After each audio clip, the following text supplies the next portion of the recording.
11 bategeeza nti nafunye transfer ngenda kugenda mu West Nile region okuweereza naye emyezi gyemaze 11 honorable minister n'ebintu bye nootinze ekisooka obubbi bw'amataka ate nga buliko abantu bano abagamba nze sikwatwako bwe businze okujoonyesa Semba Bulooni kati nga bw'owulidde oli n'asinga n'omusango nga ne court orders tebaagala ziseekisa mu nkola lwakuba nze togireese aliwa gundi oyo kwamya nze akimanyi bw'oleeta court orders mbadde ngiteekesa mu nkola era nina gye nali nteekeseza mu nkola eyiye kennyini eno abadde tannagimpa honorable minisita oyo naali mufuumuddemu oyo ajemera ebiragiro bya kooti naye amponye buwonyi naye minisita kazze ebiragiro byonna minisita agenda kuddamu abyekenneenye kuba ekirungi kya honorable Sam Mayanja mukugu munnamateeka omukugu ate mukugu nnyo mu by'ettaka ekyokubiri nyabo omuyambi wa pulezidenti mukyala Fiona abantu kye basinga okutawaanyako era ekirala abantu baffe baali bambi tebakoze byapa mu kusooka bwe baabawa amataka batandika okugakozesa nga bakyagezaako okwekuŋŋaanya bafune akasente bakole ebyapa nolwekyo abamu bagenza okukola ebyapa honorable minister basanze baabawadde ebiki baateekako dde ebyapa naye nga ne land boards ezibaddewo emabega awo sigamba zino eza wano zibadde mbi zibadde tezibayamba abataka bano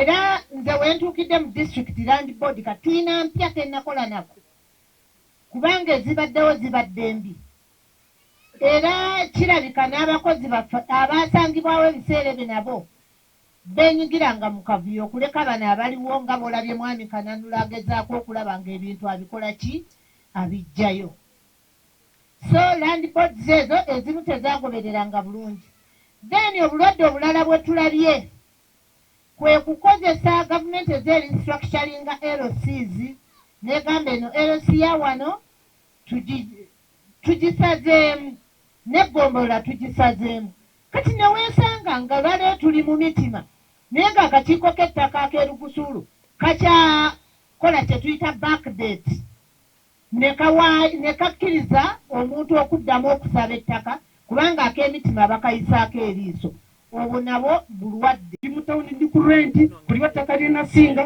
olw'okukozesa emmundu n'obuso obungi ku gavumenti eno gye tulimu n'obuso obungi ate nga gavumenti weeri DPC yali awo 2017 ng'omukazi wange agenze ye yankubanga bwe baleetanga abapoliisi okungoba awo narukongo awo paka lyange weeriri kyemanero sisiri alimanyi wegombolola gusuru kyemanero sisiri wegombolola mutima alimanyi era sentwara erimanyi tewali mufuzi yenna tamanyi ttaka lyaffe ate nga nalisinga orders zonna ziri muno tewali olw'okunnemesa nti ansinza sente ate yatta ebyange byonna nenyavwara naye okulaba nti ndi bweru ettaka yalikozesa olw'okutta omukazi wange n'okuntiisatiisa n'olwekyo ow'ekitiibwa nsaba nkuwa dokimenti zange ozirabe nze ntuule siina birala ebindi ebyenjukulu Gloria Benoni Chemani NRM kugombolola Greater Busubu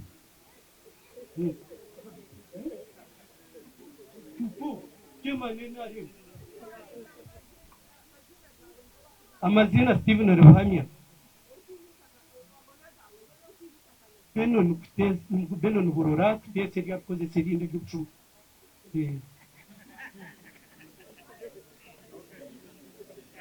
erimu ddene erimu ttono freehold ekyapa kye nagula kya freehold yesewo nkusaba minisita nedda ssebo nze nagenda okuligula ettaka nga lya freehold ne bankola transfer lyaliva mu manya g'abantu 3 tumusiime asiimwe ne musiimenta bebanguza bankuba n'ogamba nti ogenda mu mwezi gumu ojja kuba osazeewo eggole mukama wange n'okuva olwo sikulaba nkosewo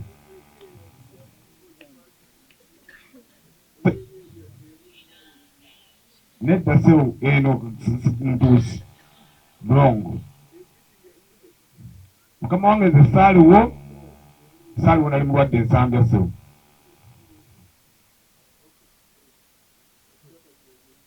eno wansi emabega bukyali bulwadde.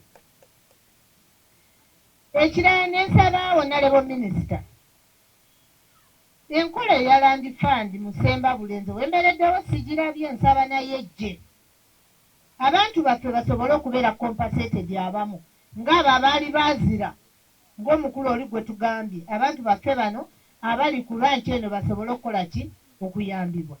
Era nkusaba oveewo mu byapa ebimu oweewo order. Tulina District Land Board weeri elusidinga eminatisi ebyapa bisazibwemu n'amataka gennyini aga gavumenti ng'oli bwakugambye nti ettaka eryo bwe baatala ranches Mr. asobola okuddamu n'akigaziya.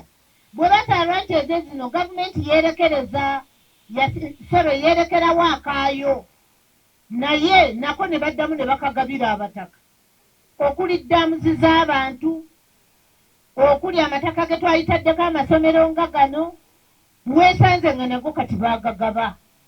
Kakati adisi bw'oyogerako ofuuka mubi kubera waliwo ka group ko akali awo akateetaaga abantu bali open wano mu district. Njagala nkikutegeeza abakola ebituufu bano bameekinga sure nti mu mwezi balwana okulaba nga oba bakola ki babajjawo. Ekyo nakyo si kirungi. Ako nako akagurupu bonna akeegendereza ojja kusanga nga ke kabbika amataka gali akoogerwako. Era balina ne kampani ndowooza buli lwa mukaaga babeera bakolokota abakulembeze ku mareediyo ekintu ekiki ekikyamu.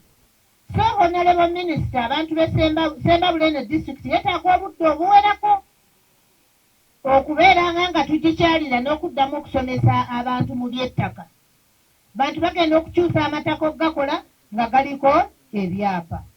Naye akakiiko kano ak'ettaka akaliko bwe tunaakatambuza ne keekenneenyezebwa n'abaana bano n'abaana abapya kati be tulina envuumulo Pulezidenti be yatuweerezza nga Senior Land Management Officers, mubawa amaanyi Honorable Minister, twongere tubawa amaanyi bakansolinga titles ezo zonna abantu basobole okufuna obwenkanya. Omuntu amanye nti ettaka lyali lya ddaamu lisigale nga lya ddaamu.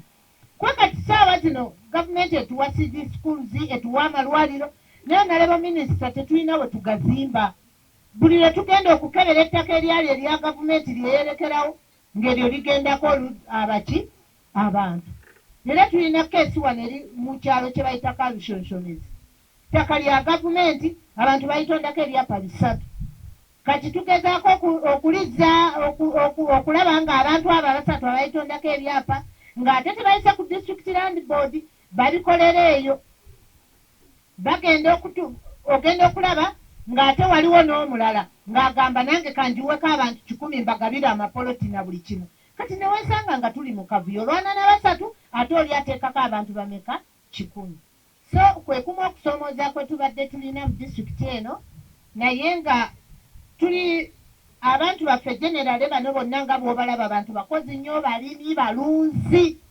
At least ffe mu bitundu Pulezidenti byagamba 39 ebitannakwata ku ssente. Fesemba bule tulinga mu bitundu 9 byokka ebitannabakwata ku ssente. Abantu abasinga bano basajja bagagga balina ebintu byabwe. Ekibatawaanya ze ensonga ez'entonotono ez'amataka. Ndi musanyufu nti ozze nanze keesi zino ezoogeddwako mbadde sizimanyi bulungi okuleka keesi ya Goito omukulu ono yajja n'agimbuulirako. Era naye kusinga keesi zino ezimu zibadde mu kkooti nga bw'omanyi ofiisi ya Pulezidenti etukugira okulumba ennyo ebintu ebiri mu kkooti. Ebyo bye bimu ebibadde bitulemesa. Naye twetaaga kati ne kkooti ziddemu zitunuulire emabega wa ebintu bino gye bivudde, abantu baffe baleme kubeera nga basingibwa emisango ng'ate n'emisango egibasinga ng'ate ekintu kyali kya gavumenti ng'abantu banyaga kinyage.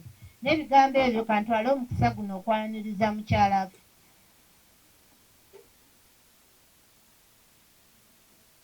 Okay. Bangambye nga mukyala Fiona tannajja okuva mu maka g'obwa Pulezidenti, bangambye waliwo abantu abalala babiri n'abalala mujje wano musobole okukola ki okwogerako nammwe muweeyo ensonga zammwe eri minisita azimanye agende nazo.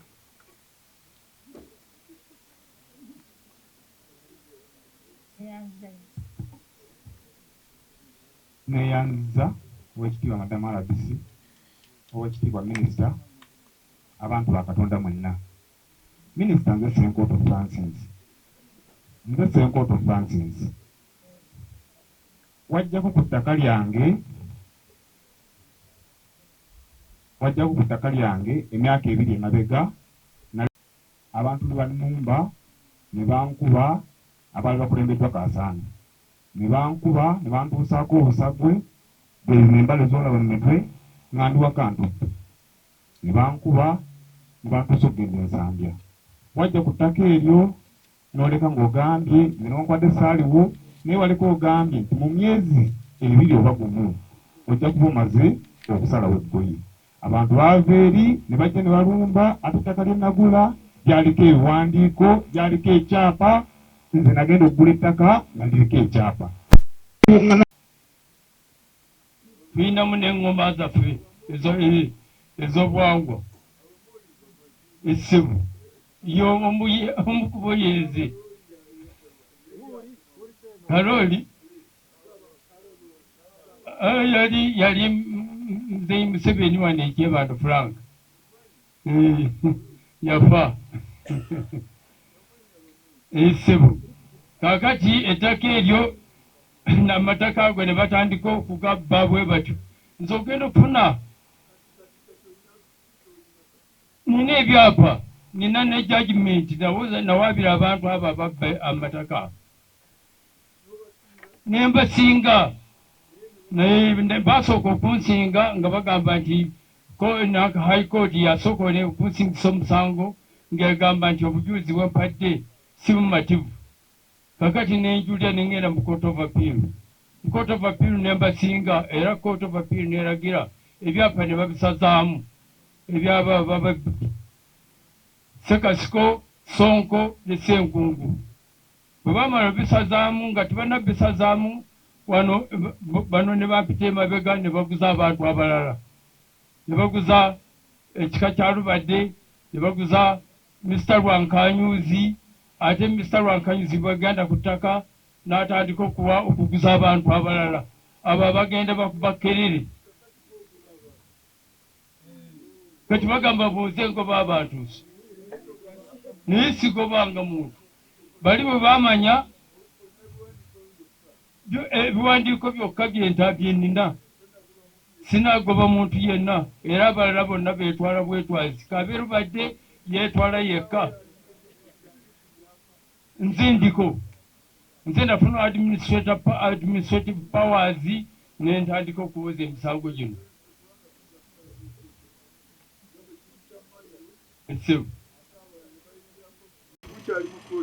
Kati nabasinga essebo nina judgment 3 byentadde muno ssebo. Akatabo kano mbadde nsaba nkakuwe. Ensonga y'abano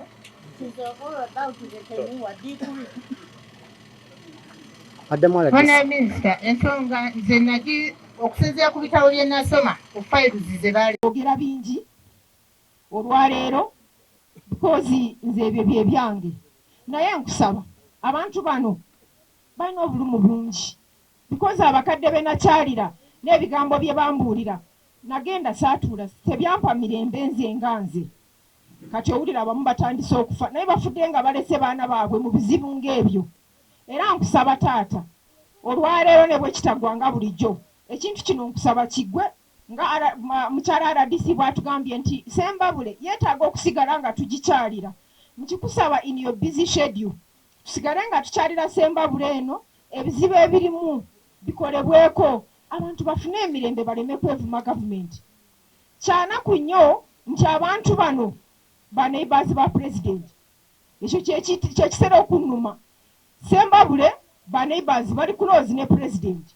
Kati bwaba nga balumizibwa ng'ensonga zaabwe tezikolebwako ne basigala nga beevuma gavumenti nze ekyo sikiraba mu kintu kuba kintu kiramu bw'abanga bantu ba gavumenti ate nga baneighbours ba pulezidenti tebalina kulumwa era nkubira ddala omulanga wadde ndi wano ng'omuyambi wa pulezidenti naye gyali atuyambeko ku nsonga zino zisobole okukolebwako ziggwe weewaawo obuyinza mbuyina yabumpa naye nkyetaaga obulala Sembabule esobole okuteerera nga RDC bwagambye nti Sembabule ye mu disitulikiti ezikyasinze okufuna challenges ez'amataka era tukusaba taata bwoddayo otubulire pulezidenti atuwe amaanyi amalala Sembabule eno ekolebweko ewaabwe omukisa nabo beeyagalire mu mataka gaabwe n'ebigambo ebitono ebyo mbadde tuufu ky'ebintu natwala obuvunaanyizibwa n'enkyala ne mu maka gaabwe